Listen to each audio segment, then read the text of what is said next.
champion. Yeah, undisputed champion. Nigga, I was saying I need to get money. I need to get out of my situation. That's another thing why I say, like, once I get to, while I'm at this level, like, it's no point, like, it's no more point to prove to my swindle around and fight Jake Paul for this money. If you think I'm going to sit back by the wayside and sit there and be like, well, even though I'm contracted to fight this guy for this amount of money on this certain day, I'm just gonna sit here and be cool with, oh, he might not ever fight me, and he's gonna go fight and get paid and get this money, and I'm not supposed to get anything.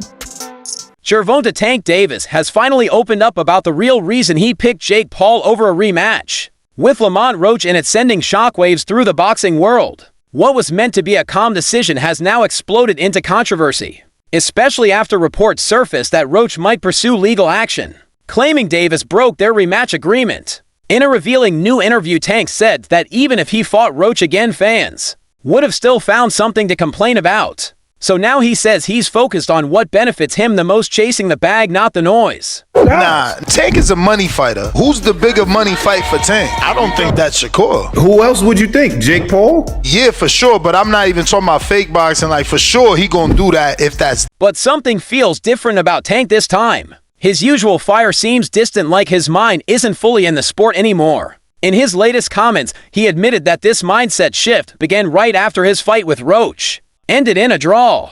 It's not about proving myself anymore, he said. I've been doing this since I was 7 years old. For the first time, I want to enjoy myself, be me again. His words at the recent press conference carried a tone of exhaustion mixed with freedom, a man who's finally doing what he wants, not what others demand. I don't want to put a lot out there, but it's just, you know, doing what's best for me and what's right for me. And I've been doing this for a little minute now. You know, I've been doing it for... That answer didn't sit well with many fans. To them, it sounded like an excuse, a way to walk away from unfinished business. Lamont Roach wasted no time taking aim at Tank online. He shared a meme of Lisa Simpson crying, captioned, "Every time he explains why he's fighting Jake." The post was funny, sure, but beneath the humor you could feel the bitterness of a fighter who feels robbed of a rematch. It's boxing. Pound for pound talent. And me, on the other hand, coming up from 130 to 135 to fight this monster. That's going to make me a 2-division world champ. That's going to make me a 2-time world champ. And that's going to put me in. Roach's frustration has been building for weeks. He wanted that rematch, fans expected it, analysts predicted it, and then out of nowhere, Davis signed with Jake Paul. When that announcement hit social media, Roach fired off another dig. Told y'all duck, duck, duck, complete with a line of duck emojis. The message was clear. He believes Tank ran from a real fight toward a money one. Like, just handle the business right. That's all. Just handle the business right. Don't think you're gonna do bad business with me and think it's just gonna be okay. No, we're gonna call you out every single time. Don't duck a fight with me and fight a YouTuber that's 200 pounds and think it's okay. It's not okay.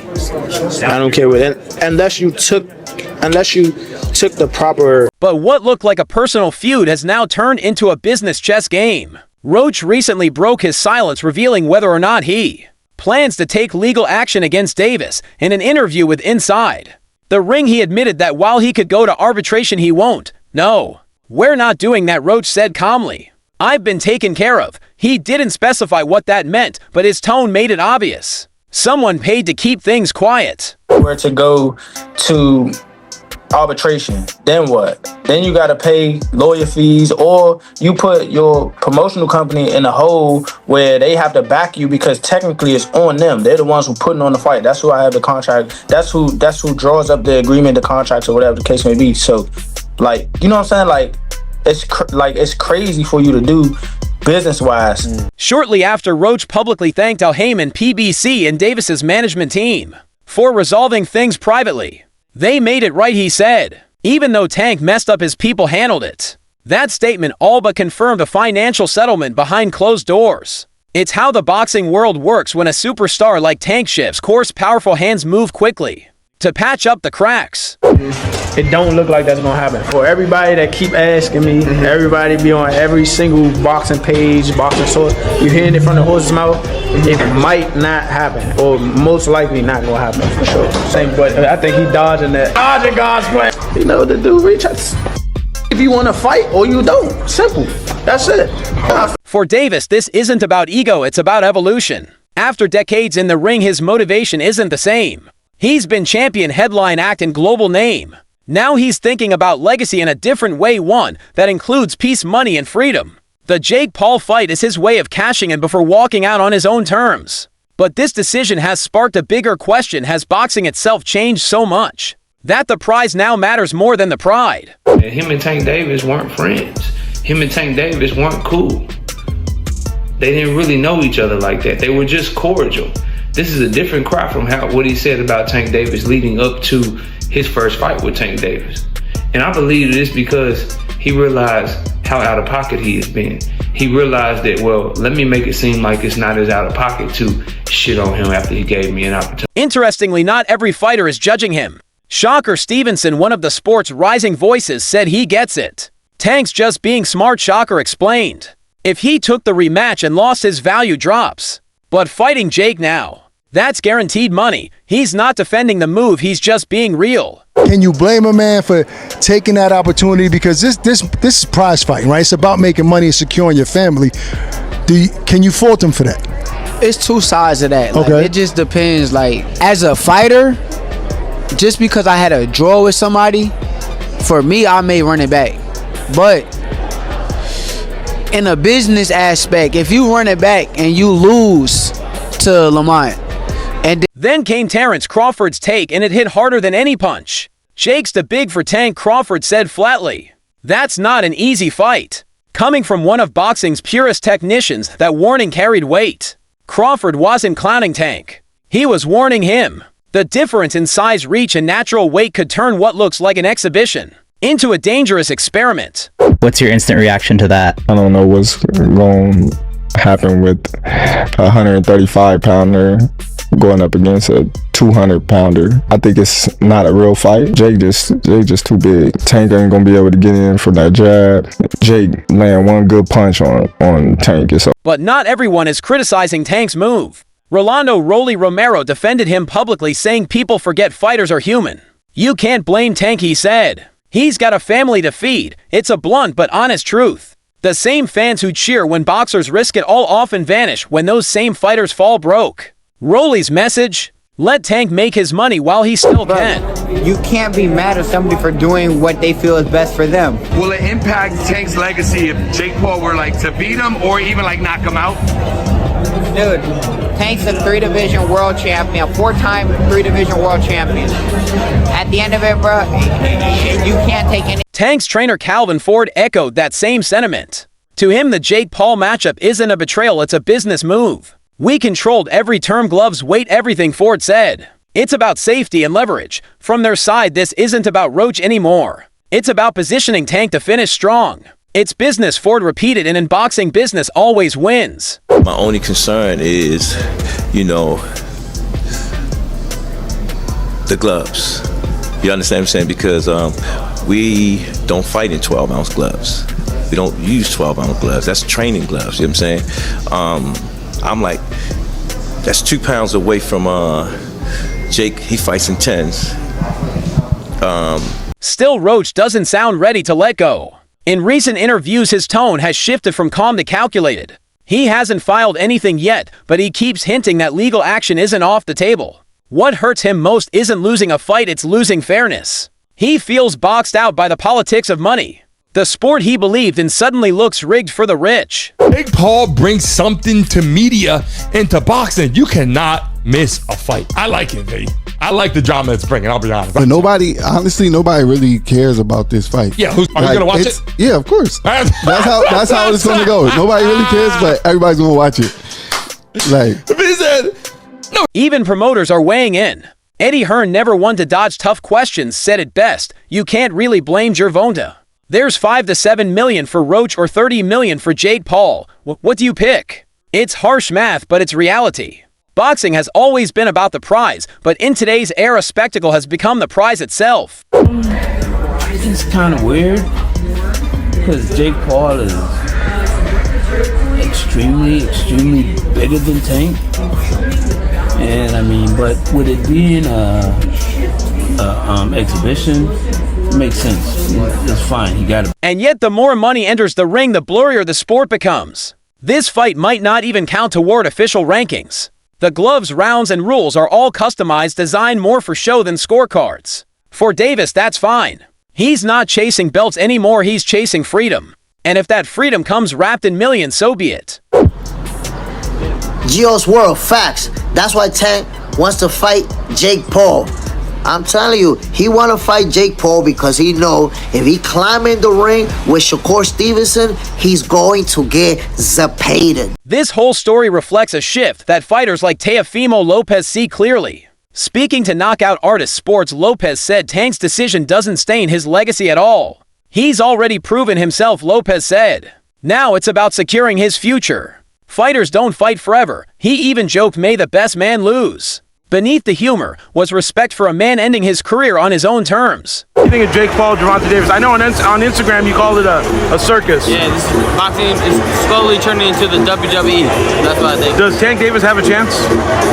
Yes, but yeah? I don't even want to talk about it. Don't ask me a question like that again. Davis himself hinted at retirement months ago. At just 30, he's already lived multiple boxing lives. In interviews, he's spoken about wanting to finally enjoy the process again, not just survive it. For the first time in years, his tone sounds peaceful. That's why the Jake Paul bout feels symbolic, not just another fight, but maybe his last major chapter. If Jake knocks out Tank, we're crushed. If it goes all 10 and it was a sparring session, we hate it. And that's the Black Two Sugars. So the question is, can Tank knock out Jake? And this is what we're going to look at right now. First, the biggest question that I had. Still, critics argue this fight risks more than just reputation. Some call it a stunt, others say it's modern marketing. But one thing is undeniable, this event will make history. Boxrec Boxing's official database is introducing a brand new tag for it. HYB Pro, short for Hybrid Professional.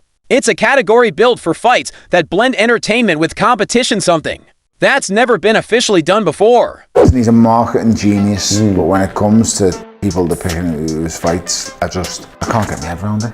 If Tank hits him clean, he's going to sleep. He'll have a lot of smoke blowing up his backside by his coaching team and people like that, but when he gets hit for real, 10 ounce, well, I'm told it's 16 ounce gloves now, it's like an exhibition. Right. I'm told it's big gloves and head guards, he's gonna... According to ESPN's Andreas Hale, the bout will be fought at a 195-pound catch weight, 60 pounds heavier than Tank's usual division. It'll feature 10 rounds, 3 minutes each in 12-ounce gloves, creating a middle ground between safety and spectacle. For Tank, that's a massive risk facing a man almost twice his size. But again, this isn't about balance. It's about breaking boundaries. Now looking good in this. I don't know how it is. It's looked to me, David and Goliath, but David got skill and Goliath doesn't. But I don't know how it's going to work out. But if for some reason it winds up being a really fun event and it has tons and tons of millions and millions and millions of viewers, when Gervonta Davis goes back to his... What makes it even wilder? Netflix. The streaming giant is producing and airing the fight globally, no pay-per-view needed. Millions will watch for a fraction of the cost. And that's not all. The match will feature an AI-powered scoring system, working alongside human judges. The algorithm's results will be compared with the official cards. It's bold, futuristic, and perfectly built for headlines. I don't want to beat up somebody that small. I don't want to, you know what I'm saying? I don't want to lose to somebody that... There's no point in the fight. It's a great fight, actually. I'm not hating on the fight, but I think my thoughts on it is let's watch and see what happens. Ryan Garcia said that boxing's turning into WWE. Yeah, with that type of matchup. All of this has transformed what could have been a casual exhibition into one of boxing's most talked about events. Lopez and others aren't mocking Davis. They're watching him redefine how a star exits the sport. Jake Paul, meanwhile, is doing what he does best, adding fuel to the fire. On the Double Coverage podcast, he teased a massive knockout bonus, saying if somebody goes down, the bag goes up. They have Jake Paul, Gervonta Davis. That's the state of boxing. Yeah, that's right now. crazy. Let that sink in. Jake That's Paul, boxing right now. Gervonta Davis is so crazy. 135 versus 200. That is so nuts. They're all expedition. None of them are. They're That twist turned the fight from showbiz into a genuine gamble. Suddenly, both fighters have real skin in the game. For Jake, it's a shot at legitimacy. For Tank, it's pride, legacy, and one last reminder that he's still built different. On paper, Jake has the size advantage, but Tank has the experience and explosiveness that money can't buy. Jake is big. Tank has a lot of skill, but I don't think he's the same Tank that we saw the most incredible knockouts. We saw him, I mean, Lamont Roach performed great. They went to draw, and, you know, I just don't know. And Tank walked away. I don't know if he loves it enough to beat a guy who outweighs him by 80 to 100 pounds. Still, the numbers tell the story. Jake's fought as heavy as 227 pounds. Tank has never gone above 140. That's nearly a 100-pound gap. Unreal, yet that's what makes it magnetic. This isn't just sport, it's theater, a mix of risk, reward, and ridiculousness that defines modern boxing. A 92-pound weight difference, almost a 100-pound weight difference. It's insane. Let's say he comes in at 200 pounds. It's still a 65-pound weight advantage. That is called one thing. That's called being a bully. It's like, dude, what are you doing? What don't you understand about this? If you want respect from your peers. Even respected voices like ESPN's Andreas Hale admit that, strange as it sounds, this fight could reshape boxing's future. It's being treated as a test of format, of technology, and of audience. With Netflix's global reach, millions will tune in. Whether you see it as evolution or madness, one thing's certain: boxing will never look the same again. Don't forget to drop your thoughts below and hit subscribe for all updates on the top boxing